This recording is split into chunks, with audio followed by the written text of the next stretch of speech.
Bihar sir అంటే special intensive revision of voter list. ఇది June 24వ తారీఖు 2025లో భారత ఎన్నికల కమిషను ఆ రకంగా ఈ ఓటర్ జాబితా యొక్క రివిజన్ జరగాలని ఉత్తర్వులు జారీ చేసింది. ఈ ఉత్తర్వులు బీహార్ ఎన్నికలకు చాలా కొద్ది రోజుల ముందు జారీ చేసినందువల్ల అనేక పొలిటికల్ పార్టీసు, అనేక పౌర హక్కుల సంఘాలు, అలాగే ఏడిఆర్ అనేటువంటిది అసోసియేషన్ ఫర్ డెమోక్రటిక్ రిఫార్మ్స్ అనేటువంటి ఈ సంస్థలన్నీ కూడా ఈ ఎలక్షన్ కమిషన్ను ఇది తగదని వారికి చెప్పినాను. ఎలక్షన్ కమిషన్ వీరి మాట వినలేదు కనుక వీరందరూ కలిసి సుప్రీంకోర్టులో ఈ సర్క్ వ్యతిరేకంగా వారు ఒక పిటిషన్ను దాఖలు చేశారు. ఈ పిటిషన్ దాఖలు చేసినప్పుడు సుప్రీంకోర్టు ఏమంది అనంటే, అయితే ఇక్కడ మీరు ఇచ్చినటువంటి డాక్యుమెంట్స్ ఈ ప్రజల నుంచి మీరు సేకరించి ఈ ఓటర్ జాబితాను వెరిఫై చేసేటటువంటి 11 డాక్యుమెంట్లలో ఆధారు లేదు కాబట్టి ఈ ఆధార్ను కూడా మీరు కన్సిడర్ చేయవలసిందిగా సుప్రీంకోర్టు వివరించింది. ఆయనను ఎలక్షన్ కమిషన్ దీన్ని పట్టించుకోలేదు. అయితే ఈ ఎలక్షన్ కమిషను ఈ విధంగా ఎందుకు చేసింది అనంటే, 1955లో NRC national register for citizenship కావలసినటువంటి ఈ 11 డాక్యుమెంట్లు అదే విధంగా ఇక్కడ ఇష్యూ చేసింది. దీని ప్రకారం ఏమర్థమవుతుంది అనంటే, ఈ ఎలక్షన్ కమిషను పాశ్చాత్య దేశాల నుంచి వచ్చినటువంటి వారిని తొలగించి ఈ ఓటర్ జాబితాను తిరిగి తయారు చేయాలనేటువంటి ఉద్దేశం ఎలక్షన్ కమిషన్కు ఉన్నట్టు మనకు అర్థమవుతుంది. ఇది ఎలక్షన్ కమిషన్ పని కాదు. ఈ పని అంతా కూడా ఎవరిది అనంటే హోమ్ మినిస్ట్రీకి సంబంధించినటువంటి వ్యవహారం. అయితే ఇక్కడ 1987వ సంవత్సరంలో పుట్టినటువంటి వారందరూ కూడా ఏ రకాలైనటువంటి డాక్యుమెంట్స్ సబ్మిట్ చేయాలి, ఈ ఎన్ఆర్సి అంటే ఈ పౌరసత్వం పొందటం కోసం అనేటువంటిది కూడా ఇంకొక ఉత్తర్వు జారీ చేసింది. ఈ ఉత్తర్వు ప్రకారము వారు ఏ ప్రదేశంలో అయితే పుట్టారో వారి యొక్క పుట్టిన తేదీ ఏదో ప్రత్యేకంగా వివరిస్తూ వారి తల్లిదండ్రులు ఎవరు, వారు ఎక్కడ పుట్టారు అనేటువంటి వివరణలు కూడా ఈ ఎలక్షన్ కమిషన్ కోరింది. అయితే ఇక్కడ ఏది ప్రాతిపదికగా తీసుకున్నది అనంటే, 2003లో ఉన్నటువంటి ఓటర్ జాబితాను ప్రాతిపదికగా తీసుకుని 2003 వరకు ఉండేటటువంటి ఓటర్ జాబితాలో ఉన్నవారు ఎవరు కూడా ఏ రకమైనటువంటి డాక్యుమెంట్లు సబ్మిట్ చేయవలసిన అవసరం లేదని ఈ విధంగా ఎలక్షన్ కమిషన్ తిరిగి ఒక క్లారిఫికేషన్ జారీ చేసింది.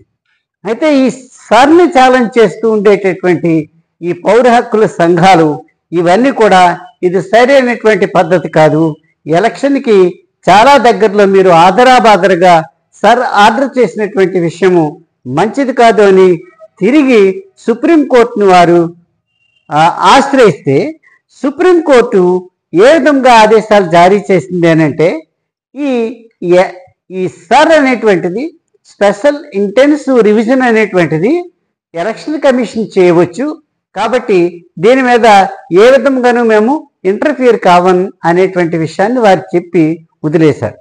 ఈ విధంగా దీని మీద తర్జన భర్జనలు జరుగుతూ ఉంటే ఆగస్టు 31వ తారీఖు ఆఖరి రోజు కాబట్టి ఆ రోజు వరకు సవరించినటువంటి ఈ ఓటర్ జాబితాను అంతటిని కూడా ప్రచురిస్తామని ఎలక్షన్ కమిషన్ ప్రచురించడానికి సిద్ధమైంది.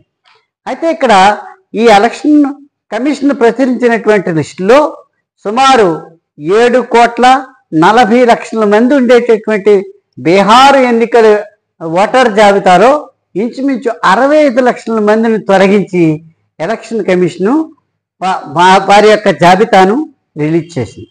అయితే ఈ విధముగా తొలగించినటువంటి వారి జాబితా అంతా కూడా మాకు ఎందుకు తొలగించారు అనేటువంటి విషయాన్ని తెలియజేస్తూ మాకు ఇవ్వాల్సిందిగా ఈ సుప్రీంకోర్టులో పిటిషన్దారులైనటువంటి వారందరూ కూడా ఎలక్షన్ కమిషన్ అడిగితే ఎలక్షన్ కమిషన్ ఇవ్వలేదు.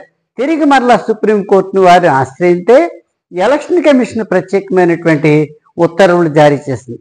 ఆ ఉత్తర్వులు ఏంటి అంటే, ఈ తొలగించబడినటువంటి 65 లక్షల మంది యొక్క పేర్ల ఎదుట ఎందుకు తొలగించారనేటువంటి రీజన్ ఇస్తూ ఆ రకమైనటువంటి లిస్ట్ను మీరు ప్రచురించవలసిందిగా, అవన్నీ పొలిటికల్ పార్టీలకు ఇవ్వవలసిందిగా ఉత్తర్వులు జారీ చేసింది.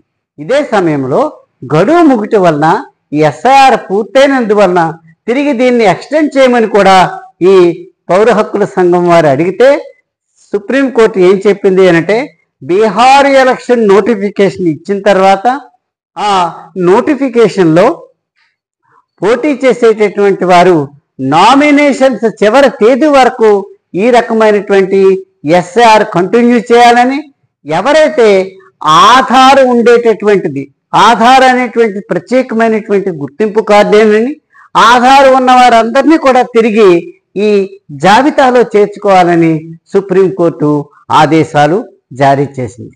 ఈ విధంగా ఆదేశాలు జారీ చేసిన తర్వాత సుప్రీంకోర్టు ఇచ్చినటువంటి ఆదేశాల ప్రకారం ప్రస్తుతం ఎస్ఐఆర్ కొనసాగుతుంది.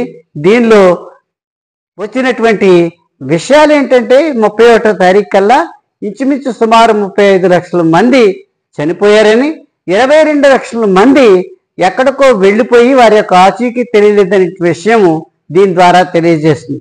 కానీ వారందరినీ కూడా వారు బ్రతుకున్నట్లయితే ఆధారంగా వారందరినీ కూడా ఓటర్ జాబితాలో చేర్చుకోవాలని సుప్రీంకోర్టు ఆదేశాలు ఇచ్చింది. కాబట్టి దీనికి ఇంకా గడువు ఉంది. కాబట్టి ప్రత్యేకంగా ఈ ఎస్ఐఆర్ కొనసాగుతుంది.